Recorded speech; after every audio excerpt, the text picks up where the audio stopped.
Hello, this is Cav, and welcome to another installment of MCP TV.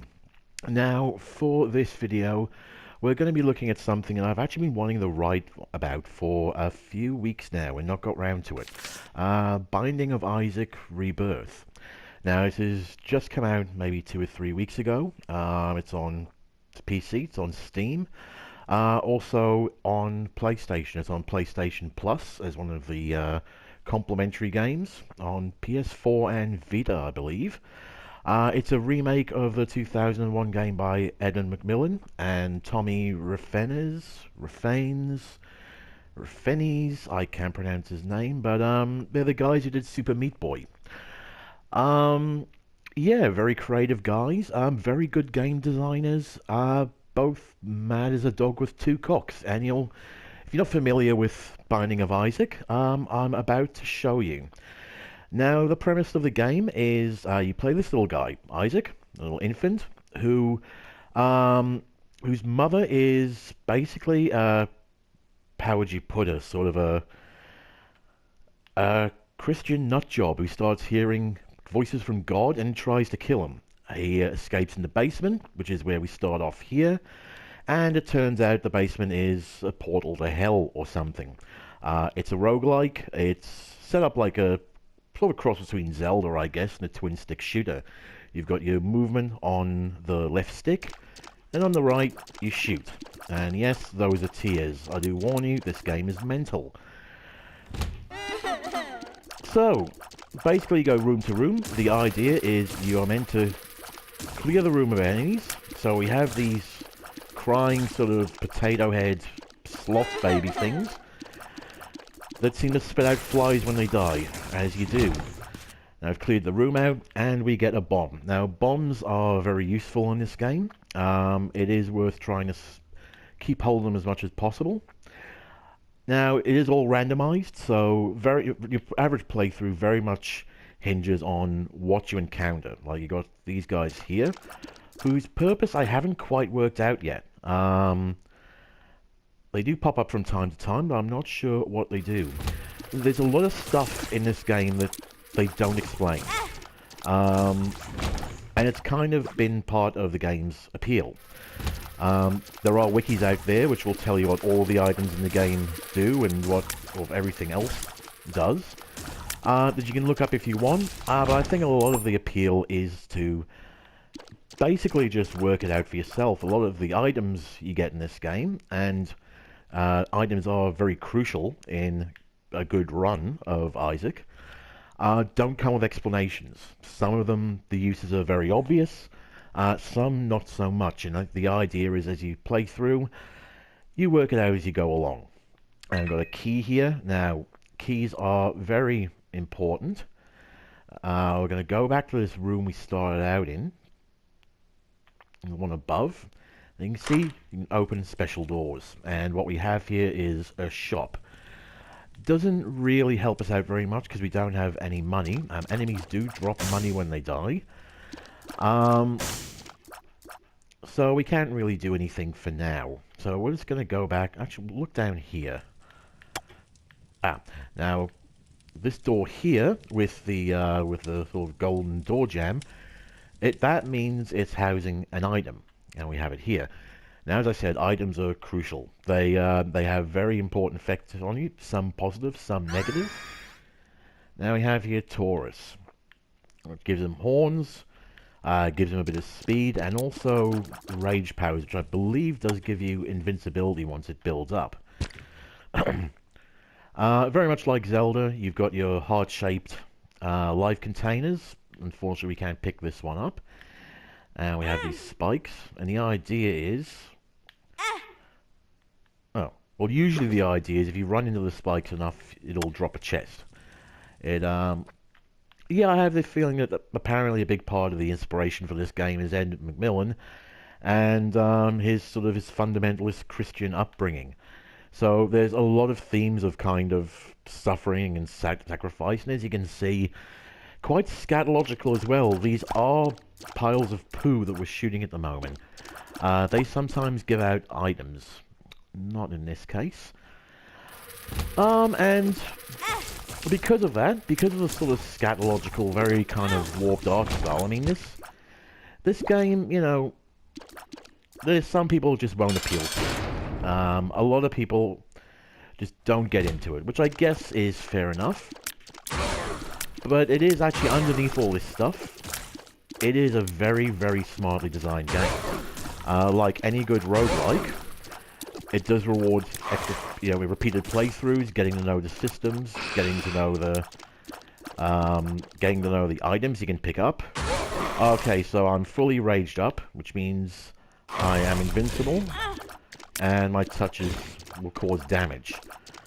So we've managed to get a little bit of damage on this guy. Oh, fuck. Alright, we just about managed to beat him. What we got here? Ball of bandages. Gotta lick them all. Okay, I guess we'll see what this does. So we finished the first level. You go in, you defeat the boss, and then a trapdoor will come up to the next level down. So we jump down here, and we'll find out what comes next. And in between each levels, you get these little sort of animated sequences which seem to revolve around humiliating moments in Isaac's life. For a baby, he's seemed to have led quite a remarkable life. A lot of strange stuff seems to have happened to him. Okay, these little guys are bastards. Still not sure what this ball of bandages is meant to be doing. Anyway. Okay, we've got a quiet room. Sometimes it's worth, if you see stuff that's blowable, it's worth blowing it up just to see what's hidden in the rocks. You can get coins, you can get part pieces, that kind of thing. And, oh dear. Okay, so we've got the boss up here. We're going to leave him for now. We're going to go this way, and we're going to explore the level. So as you can see, it's kind of a roguelike. It's kind of a dungeon crawler. It has got a bit of a Zelda thing going on about it. It's probably more a roguelike than it is a shooter. One of the things that I was actually quite surprised about when this version came out is that the shooting is only up, down, left and right. There's no diagonal firing. Which, to be honest, was a little bit of a disappointment at first, but really it does sort of do a lot for the difficulty of the game and the feel of the game. I mean, the original version, the original Flash version, you couldn't even use a joypad. It was all keys. I mean, you could get a joypad working with joy-to-key, but it wasn't built into the game. They have built it in for this remake. Gimpy. Oh, okay. Alright, we've got a little gimp. A little horned gimp. Alright, I'm not convinced that's going to do much for our survivability, but we'll just see how we go.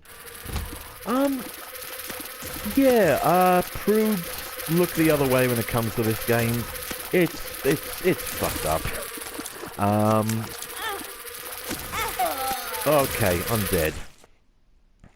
Dear diary, today I died. I was killed by this thing in some basement. I leave all that I own to my cat Guppy. Goodbye, cruel world. So, not the most successful run there.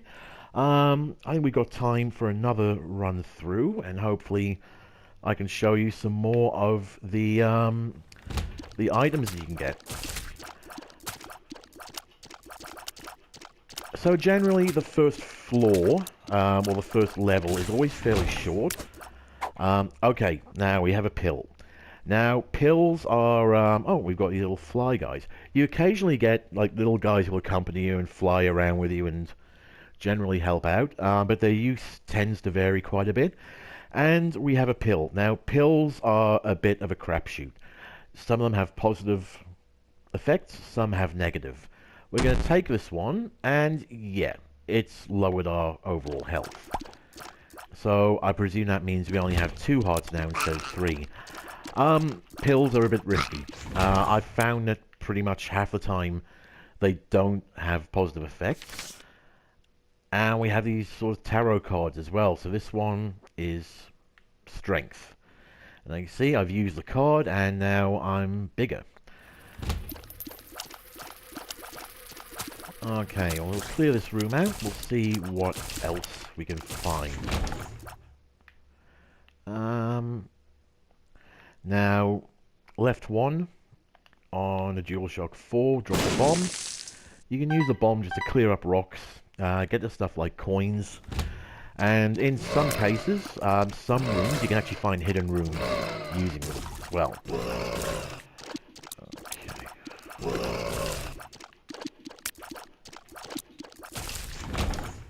Alright.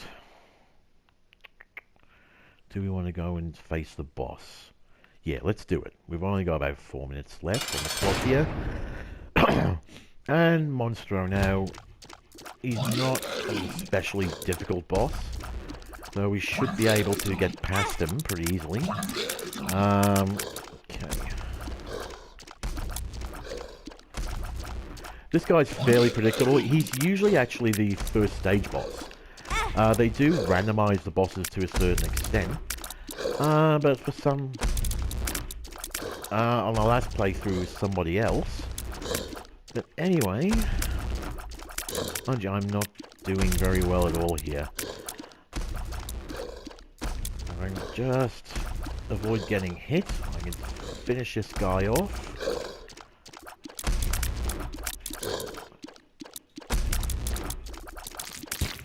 Okay, got him. And what we got here? Cat 9 tails, shot speed, and damage up, and we have flayed Isaac. Yeah, effed up. Now, do notice actually at the top there's no health gauge, so it looks like one of our items we picked up before seems to have helped us. At least it seems. We're not actually losing health when we get hit, so I don't know how long that's going to last for. But we'll see what else comes along here. Ah, we got a key. It's very nice.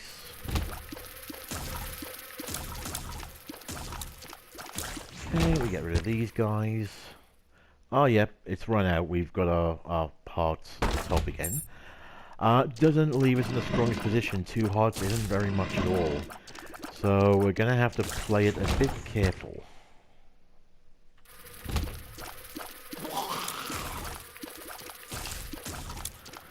Okay, so this spider seems to have been defecating little spiders. Of course. Ah, you bastard.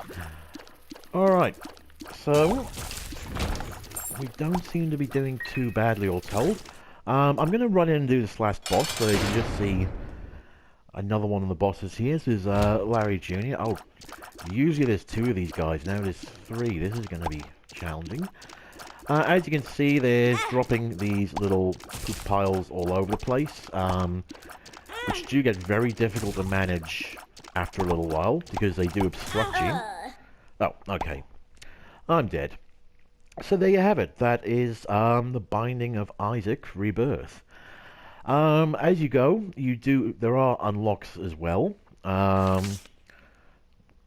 I'll just show you here. Alright, all the items you pick up are recorded in this table. There's a ton of them. Also, you can also unlock different costumes for Isaac that you can pick at the beginning of a run.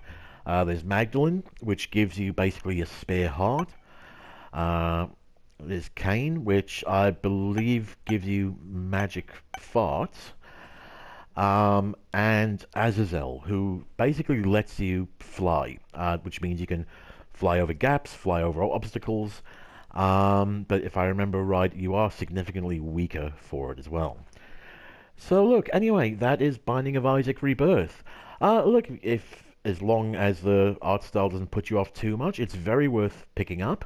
It's still on PS Plus for another few days, and I believe the PC version is about $15 on Steam. It's very much worth picking up. It's a fascinating game, extremely well designed, and will give you hours of fun. It's a really good piece of work. Anyway, I'll catch up with you guys next time. Bye!